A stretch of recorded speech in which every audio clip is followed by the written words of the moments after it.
कि अब पिछड़ों के नाम पे राजनीति नहीं होगी, आज झूठे मुद्दों के नाम पर राजनीति नहीं होगी। अब अगर राजनीति होगी तो मुद्दों पर होगी और हमारे ईमान की राजनीति होगी, हमारी हिस्सेदारी की राजनीति होगी। मैं आप लोगों से कहने आई हूं, ये कहते हैं हम दलितों के रहनुमा हैं। अगर दलितों के रहनुमा हैं तो ये तब कहां थे जब इसी देश में एक दलित के सर से पेशाब कर दी गई और इनके मुंह से एक शब्द नहीं निकला था। ये मुसलमानों के रहनुमा हैं। अरे ये तो मोदी जी से भी बड़े वाले झुट्टा हैं। इनके मुंह से अल्पसंख्यक के अलावा कभी मुसलमान का माँ तो निकलता नहीं है। माँ बोलने में पैंट गीली हो जाती है और बोलते हैं मुसलमानों के रहनुमा हैं। आज जब इस देश में मुस्लिम रिजर्वेशन की बात हो रही है और तमाम भारतीय जनता पार्टी के लोग बोलते हैं कि अगर मुसलमानों को रिजर्वेशन दे दिया तो पिछड़ों का रिजर्वेशन की लूट हो जाएगी, तो जिनको जो अपने आप को तथाकथित ये मुसलमानों के रहनुमा समाजवादी पार्टी वाले लोग अपने मुंह से ये बोलने को तैयार नहीं है कि हमारे शासनकाल में ना पिछड़ों के साथ अन्याय होगा और ना मुसलमानों के साथ अन्याय होने देंगे। लेकिन हमारी मानसिक स्थिति देखिए, हम पिछड़ों दलितों की, हम मुसलमानों की, कि जो हमारा नाम तक नहीं ले रहा है हम उसके नाम पर अपनी जवानी कुर्बान करने चले हैं। जो हमारा नाम तक नहीं ले रहा है हम उसके नाम पर पिछले 25 सालों से दरियां बिछाने का काम कर रहे हैं।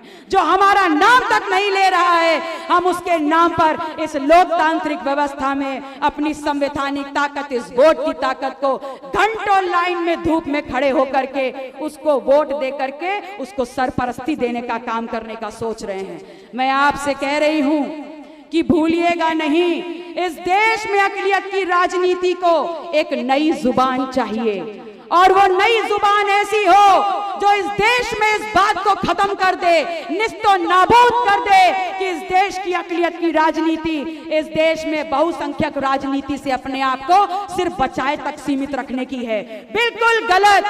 वो नई आवाज इस देश में इस बात को साबित करेगी कि अगर बॉर्डर पे मुसलमान खड़े होकर देश की रक्षा कर रहा है, अगर खेतों में उतर करके मुसलमान देश की आजाद पैदा कर रहा है, अगर अपने हाथों के हुनर से ये देश को दुनिया में ख्याति दिला रहा है, तो इस देश में लड़ाई मुसलमानों की हक और अधिकार और हिस्सेदारी की है और संवैधानिक हिस्सेदारी की है। मैं आपसे कहती हूं कि ये पीडीए वाले हों या ये एनडीए वाले हों, ये दोनों के दोनों अगर एक सांपनाथ है तो दूसरा नागनाथ है। ये दोनों के दोनों एक ही थाली के चट्टे बट्टे हैं। इन दोनों को पिछड़ा, दलित, आदिवासी, मुसलमान का 100% वोट चाहिए, लेकिन हिस्सेदारी के नाम पर ये हमको ठेंगा दिखाने का काम कर देते हैं। मैं आप लोगों से कहने आई हूं कि ये एनडीए वाले 2014 में बड़ा तड़प रहे थे बिन पाली मछली की तरह अपनी सरकार बनाने के लिए, और तब कहा था कि देश को बहुत आगे तक ले जाएंगे, विकसित कर देंगे, हर घर में दुगनी कमाई होगी और हर साल 2 करोड़ नौजवानों को रोजगार देंगे, 15-15 लाख बोनस में दे देंगे, अच्छी दवाई और अच्छी पढ़ाई दे देंगे। और देख लीजिए, घर घर मोदी, हर हर मोदी के नाम की खुजली हाथों पे ऐसी उभर गई कि जाके एक एक आदमी ने 5-5 वोट दे करके प्रचंड बहुमत की सरकार बना दी। तो आप लोगों से सवाल पूछती हूं, आपके घर में 15-15 लाख तो आ गए होंगे, आपके घरों में नौकरियां तो आ गई होंगी। अरे आपके घर में नौकरी आई हो ना आई हो, 15 लाख आए हो ना आए हो, झूठे जुमलों की एक फहरिस्त तो जरूर आई होगी। मैं आप लोगों से कहती हूं कि 2019 में नाक ऐसे ना पकड़ के घुमा के पकड़ी और वही पुरानी आदत इस देश के पिछड़ा, दलित, आदिवासी की खुजली फिर उभर आई और घर घर मोदी, हर हर मोदी करके दोबारा सरकार बना दी। और इस बार फहरिस्त नहीं आई, इस बार जेब से एक एक नोट निकाल करके जेब को सीने का काम कर दिया नोटबंदी के बाद, और हम सबको भिखारियों की लाइन में खड़ा कर दिया। अब आ गया है 2024 और 2024 के आखिरी चुनाव के आखिरी चरण में हम आ गए हैं और फिर ये झूठे वादे लेकर के आ रहे हैं, लेकिन पिछले वादों पे कोई सवाल नहीं, कोई जवाब नहीं। और आज क्या कह रहे हैं? आज कह रहे हैं कि धन्य है इस देश के यशस्वी प्रधानमंत्री मोदी जी, जो इस देश के 80 करोड़ लोगों को 5 अरे डूब मरना चाहिए ऐसे प्रधानमंत्री को जो इस देश को पहचान दिलाने वाले किसान, मजदूर, शोषित, पिछड़ा, आदिवासी, अल्पसंख्यक समाज को कह रहे हैं कि जाओ अपने परिवार का गुजारा 5 किलो राशन में कर लो।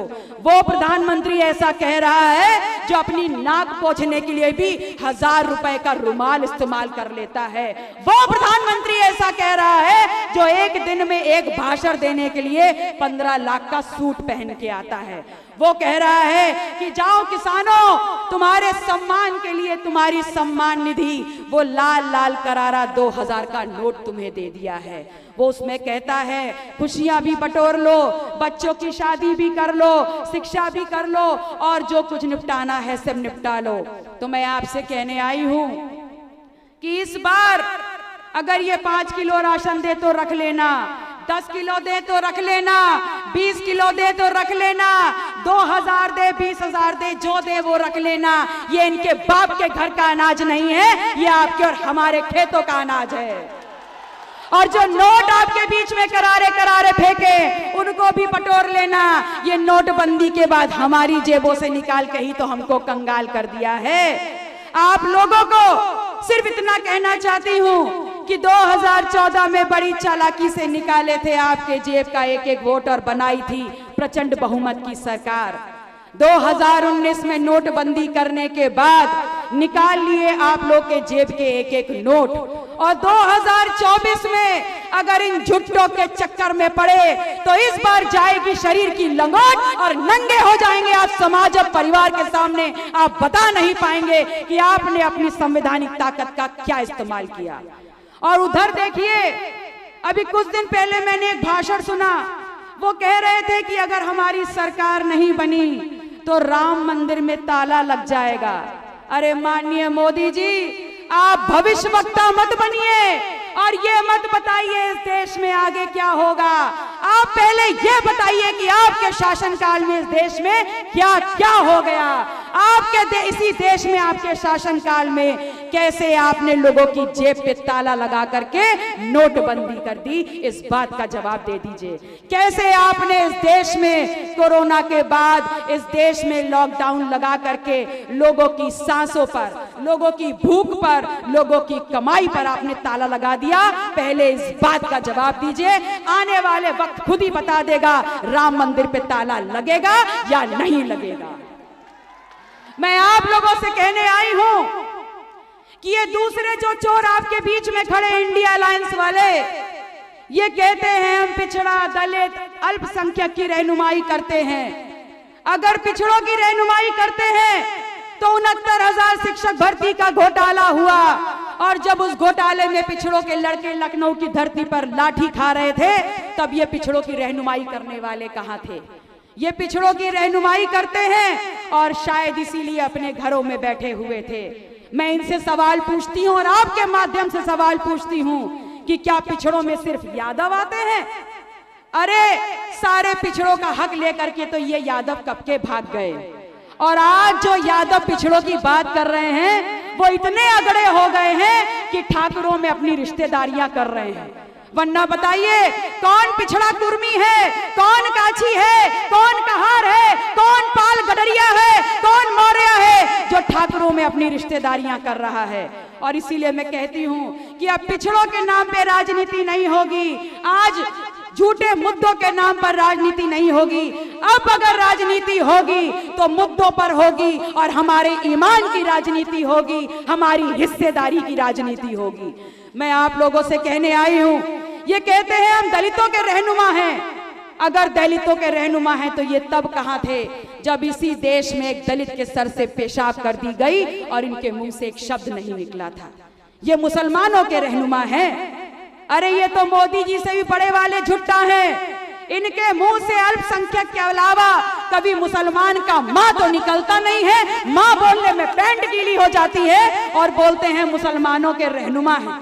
आज जब इस देश में मुस्लिम रिजर्वेशन की बात हो रही है और तमाम भारतीय जनता पार्टी के लोग बोलते हैं कि अगर मुसलमानों को रिजर्वेशन दे दिया तो पिछड़ों का रिजर्वेशन की लूट हो जाएगी, तो जिनको जो अपने आप को तथाकथित ये मुसलमानों के रहनुमा समाजवादी पार्टी वाले लोग अपने मुंह से ये बोलने को तैयार नहीं है कि हमारे शासनकाल में ना पिछड़ों के साथ अन्याय होगा और ना मुसलमानों के साथ अन्याय होने देंगे। लेकिन हमारी मानसिक स्थिति देखिए, हम पिछड़ों दलितों की, हम मुसलमानों की, कि जो हमारा नाम तक नहीं ले रहा है हम उसके नाम पर अपनी जवानी कुर्बान करने चले हैं। जो हमारा नाम तक नहीं ले रहा है हम उसके नाम पर पिछले 25 सालों से दरियां बिछाने का काम कर रहे हैं। जो हमारा नाम तक नहीं ले रहा है हम उसके नाम पर इस लोकतांत्रिक व्यवस्था में अपनी संवैधानिक ताकत, इस वोट की ताकत को घंटों लाइन में धूप में खड़े होकर के उसको वोट दे करके उसको सरपरस्ती देने का काम करने का सोच रहे हैं। मैं आपसे कह रही हूं कि भूलिएगा नहीं, इस देश में अक़लियत की राजनीति को एक नई जुबान चाहिए और वो नई जुबान ऐसी हो जो इस देश में इस बात को खत्म कर दे, निस्तो नाबूद कर दे कि इस देश की अक़लियत की राजनीति इस देश में बहुसंख्यक राजनीति से अपने आप को सिर्फ बचाए तक सीमित रखने की है। बिल्कुल गलत। वो नई आवाज इस देश में इस बात को साबित करेगी कि अगर बॉर्डर पे मुसलमान खड़े होकर देश की रक्षा कर रहा है, अगर खेतों में उतर करके मुसलमान देश की आजाद पैदा कर रहा है, अगर अपने हाथों के हुनर से ये देश को दुनिया में ख्याति दिला रहा है, तो इस देश में लड़ाई मुसलमानों की हक और अधिकार और हिस्सेदारी की है और संवैधानिक हिस्सेदारी की है। मैं आपसे कोई लंबे चौड़े वादे करने नहीं आई, लेकिन पीडीएम के संयोजक होने के नाते आज इस भरे मंच से आपकी लोकसभा को कुशीनगर के प्रत्याशी माननीय स्वामी प्रसाद मौर्य जी के चुनाव निशान गन्ना किसान पर आपका सहयोग, समर्थन और आशीर्वाद मांगने आई हूं। और जब आप अपनी संवैधानिक ताकत का इस्तेमाल करने के लिए 1 जून को अपने पोलिंग बूथ पे जाएंगे तो आपको ईवीएम मशीन पे नंबर 6 पर माननीय स्वामी प्रसाद मौर्य जी के चेहरे के साथ उनका चुनाव निशान मिल जाएगा। उसको इतनी ताकत से दबा दीजिएगा कि जब 4 तारीख को ईवीएम की पेटियां खुले तो ये गन्ना किसान स्वामी प्रसाद मौर्य जी को लेते हुए सीधे उस सदन में जाए जहां पर माननीय असदुद्दीन ओवैसी साहब बैठे हुए हैं, ताकि मिल करके,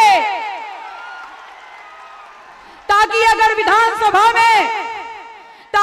विधानसभा में आपकी ये बहन पीडीएम की आवाज बुलंद कर सके तो उस उच्च सदन में माननीय असदुद्दीन ओवैसी साहब और स्वामी प्रसाद मौर्य जी सरकार की आंखों में आंखें डाल करके सवाल कर सके।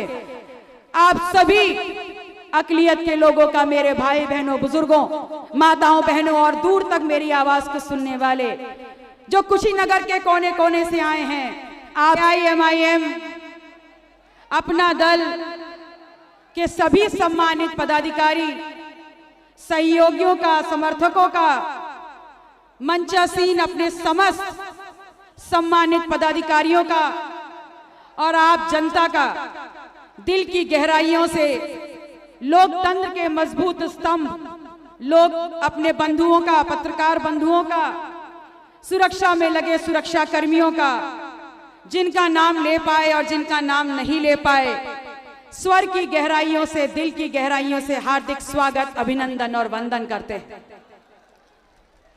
आज इस देश की जो वर्तमान परिस्थितियां हैं, पूरा गेम परसेप्शन का है और ये परसेप्शन ये फैलाया जा रहा है कि इस देश की लोकतांत्रिक व्यवस्था में जब ये लोकतंत्र का त्योहार चल रहा है तो लड़ाई आमने सामने की है, बड़े कट्टर और टाके की है और ये लड़ाई सीधे सीधे एनडीए बीजेपी के सामने इंडिया अलायंस पीडीए की है।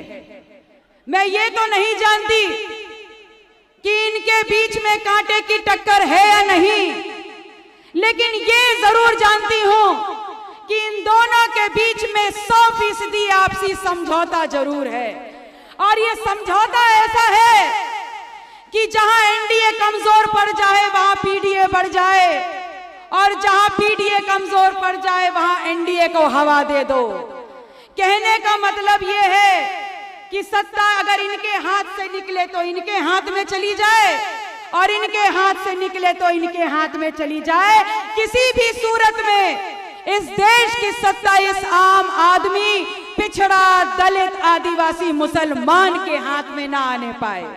और यही सोच है पीडीएम की।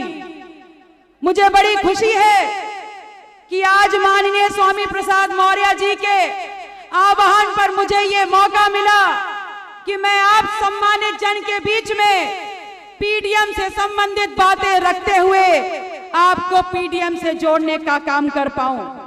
ये पिछड़ा, दलित, अल्पसंख्यक, आदिवासी, मुसलमान समाज, ये वो समाज है इस देश का जब इस देश के खेत खलिहानों में उतर जाता है तो इतना अनाज पैदा कर देता है कि 135 करोड़ लोगों का पेट भर देता है। ये पिछड़ा, दलित, आदिवासी, मुसलमान समाज, ये वो समाज है जब अपने कंधे पे बोझा उठाता है तो इस देश का ढांचा बना देता है। ये पिछड़ा, दलित, आदिवासी, मुसलमान समाज वो समाज है जब दिन भर काम करके अपने खून को पसीने में बदलता है, तब इस देश का खजाना भर के इसको दोबारा सोने की चिड़िया बनाने का काम कर देता है। लेकिन यही पीडीएम समाज इस 75 साल की आजादी वाले देश में जब अपनी हक, अपनी हिस्सेदारी, अपना समान शिक्षा, सदन, रोजगार, कमाई, पढ़ाई, लिखाई में मांगता है, तब ये सरकारें कहती हैं कि अभी आप लाइन में हैं, थोड़ा इंतजार कर लो। तो मैं आपसे कहती हूं कि लाइन में तो हम पिछले 75 सालों से हैं और पिछले 75 सालों से अपने संविधान की ताकत को इस्तेमाल करके हर वो शख्स को हमने सरकार बनाने का काम किया है जिस पे हमने विश्वास किया था कि हमारी हिस्सेदारी वो हमको दे देगा। लेकिन अफसोस, जो भी आया वो हमको वोट बैंक समझ करके हमारी संवैधानिक ताकत को लूट करके चला गया और हमको दोबारा लाइनों में खड़ा करने का काम कर दिया। मैं आपसे कहती हूं कि ये पीडीए वाले हों या ये एनडीए वाले हों, ये दोनों के दोनों अगर एक सांपनाथ है तो दूसरा नागनाथ है। ये दोनों के दोनों एक ही थाली के चट्टे बट्टे हैं। इन दोनों को पिछड़ा, दलित, आदिवासी, मुसलमान का 100% वोट चाहिए, लेकिन हिस्सेदारी के नाम पर ये हमको ठेंगा दिखाने का काम कर देते हैं। मैं आप लोगों से कहने आई हूं कि ये एनडीए वाले 2014 में बड़ा तड़प रहे थे बिन पाली मछली की तरह अपनी सरकार बनाने के लिए, और तब कहा था कि देश को बहुत आगे तक ले जाएंगे, विकसित कर देंगे, हर घर में दुगनी कमाई होगी और हर साल 2 करोड़ नौजवानों को रोजगार देंगे, 15-15 लाख बोनस में दे देंगे, अच्छी दवाई और अच्छी पढ़ाई दे देंगे। और देख लीजिए, घर घर मोदी, हर हर मोदी के नाम की खुजली हाथों पे ऐसी उभर गई कि जाके एक एक आदमी ने 5-5 वोट दे करके प्रचंड बहुमत की सरकार बना दी। तो आप लोगों से सवाल पूछती हूं, आपके घर में 15-15 लाख तो आ गए होंगे, आपके घरों में नौकरियां तो आ गई होंगी। अरे आपके घर में नौकरी आई हो ना आई हो, 15 लाख आए हो ना आए हो, झूठे जुमलों की एक फहरिस्त तो जरूर आई होगी। मैं आप लोगों से कहती हूं कि 2019 में नाक ऐसे ना पकड़ के घुमा के पकड़ी और वही पुरानी आदत इस देश के पिछड़ा, दलित, आदिवासी की खुजली फिर उभर आई और घर घर मोदी, हर हर मोदी करके दोबारा सरकार बना दी। और इस बार फहरिस्त नहीं आई, इस बार जेब से एक एक नोट निकाल करके जेब को सीने का काम कर दिया नोटबंदी के बाद, और हम सबको भिखारियों की लाइन में खड़ा कर दिया। अब आ गया है 2024 और 2024 के आखिरी चुनाव के आखिरी चरण में हम आ गए हैं और फिर ये झूठे वादे लेकर के आ रहे हैं, लेकिन पिछले वादों पे कोई सवाल नहीं, कोई जवाब नहीं। और आज क्या कह रहे हैं? आज कह रहे हैं कि धन्य है इस देश के यशस्वी प्रधानमंत्री मोदी जी, जो इस देश के 80 करोड़ लोगों को 5 किलो राशन दे रहे हैं। अरे डूब मरना चाहिए ऐसे प्रधानमंत्री को जो इस देश को इस देश को पहचान दिलाने वाले किसान, मजदूर, शोषित, पिछड़ा, आदिवासी, अल्पसंख्यक समाज को कह रहे हैं कि जाओ अपने परिवार का गुजारा 5 किलो राशन में कर लो। वो प्रधानमंत्री ऐसा कह रहा है जो अपनी नाक पोंछने के लिए भी 1000 रुपए का रुमाल इस्तेमाल कर लेता है। वो प्रधानमंत्री ऐसा कह रहा है जो एक दिन में एक भाषण देने के लिए 15 लाख का सूट पहन के आता है। वो कह रहा है कि जाओ किसानों, तुम्हारे सम्मान के लिए तुम्हारी सम्मान निधि वो लाल लाल करारा 2000 का नोट तुम्हें दे दिया है। वो उसमें कहता है खुशियां भी बटोर लो, बच्चों की शादी भी कर लो, शिक्षा भी कर लो और जो कुछ निपटाना है सब निपटा लो। तो मैं आपसे कहने आई हूं कि इस बार अगर ये 5 किलो राशन दे तो रख लेना, 10 किलो दे तो रख लेना, 20 किलो दे तो रख लेना, 2000 दे, 20,000 दे, जो दे वो रख लेना। ये इनके बाप के घर का अनाज नहीं है, ये आपके और हमारे खेतों का अनाज है। और जो नोट आपके बीच में करारे करारे फेंके उनको भी बटोर लेना। ये नोटबंदी के बाद हमारी जेबों से निकाल के ही तो हमको कंगाल कर दिया है। आप लोगों को सिर्फ इतना कहना चाहती हूं कि 2014 में बड़ी चालाकी से निकाले थे आपके जेब का एक एक वोट और बनाई थी प्रचंड बहुमत की सरकार। 2019 में नोटबंदी करने के बाद निकाल लिए आप लोग के जेब के एक एक नोट, और 2024 में अगर इन झुट्टों के चक्कर में पड़े तो इस बार जाएगी शरीर की लंगोट और नंगे हो जाएंगे आप समाज और परिवार के सामने। आप बता नहीं पाएंगे कि आपने अपनी संवैधानिक ताकत का क्या इस्तेमाल किया। और उधर देखिए, अभी कुछ दिन पहले मैंने एक भाषण सुना, वो कह रहे थे कि अगर हमारी सरकार नहीं बनी तो राम मंदिर में ताला लग जाएगा। अरे माननीय मोदी जी, आप भविष्यवक्ता मत बनिए और ये मत बताइए इस देश में आगे क्या होगा। आप पहले ये बताइए कि आपके शासनकाल में इस देश में क्या क्या हो गया। आपके इसी देश में आपके शासनकाल में कैसे आपने लोगों की जेब पे ताला लगा करके नोटबंदी कर दी, इस बात का जवाब दे दीजिए। कैसे आपने इस देश में कोरोना के बाद इस देश में लॉकडाउन लगा करके लोगों की सांसों पर, लोगों की भूख पर, लोगों की कमाई पर आपने ताला लगा दिया। पहले इस बात का जवाब दीजिए। आने वाले वक्त खुद ही बता देगा राम मंदिर पे ताला लगेगा या नहीं लगेगा। मैं आप लोगों से कहने आई हूं कि ये दूसरे जो चोर आपके बीच में खड़े इंडिया अलायंस वाले, ये कहते हैं हम पिछड़ा, दलित, अल्पसंख्यक की रहनुमाई करते हैं। अगर पिछड़ों की रहनुमाई करते हैं तो 69,000 शिक्षक भर्ती का घोटाला हुआ, और जब उस घोटाले में पिछड़ों के लड़के लखनऊ की धरती पर लाठी खा रहे थे तब ये पिछड़ों की रहनुमाई करने वाले कहां थे। ये पिछड़ों की रहनुमाई करते हैं और शायद इसीलिए अपने घरों में बैठे हुए थे। मैं इनसे सवाल पूछती हूं और आपके माध्यम से सवाल पूछती हूं कि क्या पिछड़ों में सिर्फ यादव आते हैं? अरे सारे पिछड़ों का हक लेकर के तो ये यादव कब के भाग गए, और आज जो यादव पिछड़ों की बात कर रहे हैं वो इतने अगड़े हो गए हैं कि ठाकुरों में अपनी रिश्तेदारियां कर रहे हैं। वरना बताइए कौन पिछड़ा कुर्मी है, कौन काछी है, कौन कहार है, कौन पाल गडरिया है, कौन मौर्य है जो ठाकुरों में अपनी रिश्तेदारियां कर रहा है। और इसीलिए मैं कहती हूं कि अब पिछड़ों के नाम पे राजनीति नहीं होगी, आज झूठे मुद्दों के नाम पर राजनीति नहीं होगी। अब अगर राजनीति होगी तो मुद्दों पर होगी और हमारे ईमान की राजनीति होगी, हमारी हिस्सेदारी की राजनीति होगी। मैं आप लोगों से कहने आई हूं, ये कहते हैं हम दलितों के रहनुमा हैं। अगर दलितों के रहनुमा हैं तो ये तब कहां थे जब इसी देश में एक दलित के सर से पेशाब कर दी गई और इनके मुंह से एक शब्द नहीं निकला था। ये मुसलमानों के रहनुमा हैं। अरे ये तो मोदी जी से भी बड़े वाले झुट्टा हैं। इनके मुंह से अल्पसंख्यक के अलावा कभी मुसलमान का माँ तो निकलता नहीं है। माँ बोलने में पैंट गीली हो जाती है और बोलते हैं मुसलमानों के रहनुमा हैं। आज जब इस देश में मुस्लिम रिजर्वेशन की बात हो रही है और तमाम भारतीय जनता पार्टी के लोग बोलते हैं कि अगर मुसलमानों को रिजर्वेशन दे दिया तो पिछड़ों का रिजर्वेशन की लूट हो जाएगी, तो जिनको जो अपने आप को तथाकथित ये मुसलमानों के रहनुमा समाजवादी पार्टी वाले लोग अपने मुंह से ये बोलने को तैयार नहीं है कि हमारे शासनकाल में ना पिछड़ों के साथ अन्याय होगा और ना मुसलमानों के साथ अन्याय होने देंगे।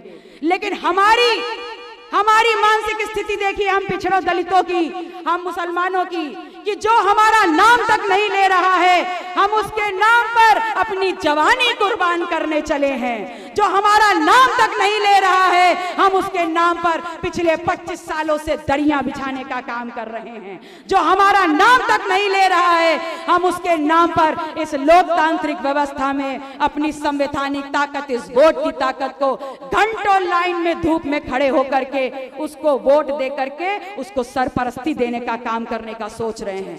मैं आपसे कह रही हूं कि भूलिएगा नहीं, इस देश में अक़लियत की राजनीति को एक नई जुबान चाहिए, और वो नई जुबान ऐसी हो जो इस देश में इस बात को खत्म कर दे, निस्तो नाबूद कर दे कि इस देश की अक़लियत की राजनीति इस देश में बहुसंख्यक राजनीति से अपने आप को सिर्फ बचाए तक सीमित रखने की है। बिल्कुल गलत। वो नई आवाज इस देश में इस बात को साबित करेगी कि अगर बॉर्डर पे मुसलमान खड़े होकर देश की रक्षा कर रहा है, अगर खेतों में उतर करके मुसलमान देश की आजाद पैदा कर रहा है, अगर अपने हाथों के हुनर से ये देश को दुनिया में ख्याति दिला रहा है, तो इस देश में लड़ाई मुसलमानों की हक और अधिकार और हिस्सेदारी की है और संवैधानिक हिस्सेदारी की है।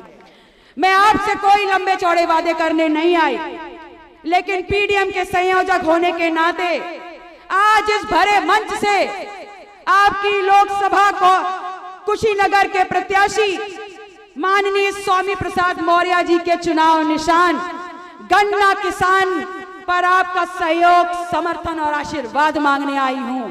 और जब आप अपनी संवैधानिक ताकत का इस्तेमाल करने के लिए 1 जून को अपने पोलिंग बूथ पे जाएंगे तो आपको ईवीएम मशीन पे नंबर 6 पर माननीय स्वामी प्रसाद मौर्य जी के चेहरे के साथ उनका चुनाव निशान मिल जाएगा।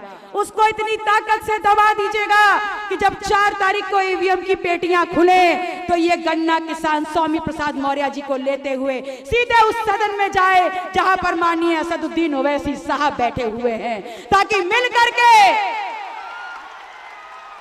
ताकि अगर